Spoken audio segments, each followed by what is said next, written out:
నిన్న గుడివాడ మీటింగ్లో పేదరిక నిర్మూలనే తన లక్ష్యమని చంద్రబాబు నాయుడు అంటున్నాడు.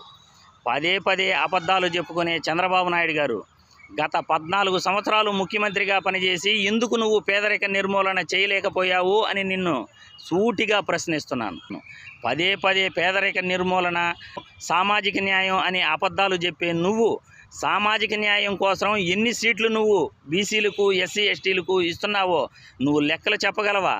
ఈరోజు జగన్మోహన్ రెడ్డి బీసీలకు పెద్దపీట వేస్తున్నాడు, ఎస్సీ, ఎస్టీలకు పెద్దపీట వేస్తున్నాడు.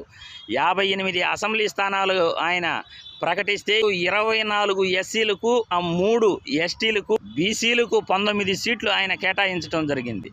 అది సామాజిక న్యాయం అంటే. రెడ్లు స్థానాలు 7 స్థానాలను తీసేసి ఆయన ఎస్సీ, ఎస్టీలకు కేటాయించడం జరిగింది.